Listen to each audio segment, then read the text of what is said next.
तो हेलो दोस्तों, स्वागत है आपका न्यूज़ टॉक्स में।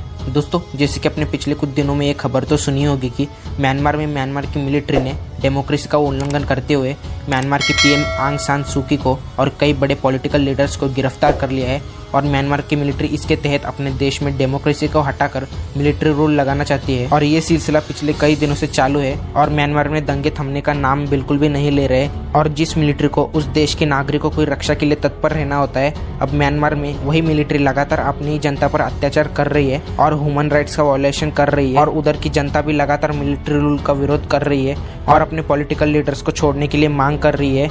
और साथ ही साथ कुछ मीडिया रिपोर्ट्स के अनुसार ऐसा भी कहा जा रहा है कि म्यांमार की मिलिट्री रोज लगभग 100 लोगों को मौत के घाट उतार रही है और कई सारे लोगों को जख्मी और गिरफ्तार भी कर रही है। अब इसी म्यांमार के मामले में भारत से एक बड़ी खबर निकलकर सामने आ रही है कि जो भारत पिछले कई दिनों से म्यांमार के मिलिट्री और ह्यूमन राइट्स वायलेशन पर चुप था, लेकिन अब भारत ने भी इस मामले में अपनी चुप्पी तोड़ दी है और भारत ने म्यांमार में हो रही वायलेशंस की कड़ी निंदा की है।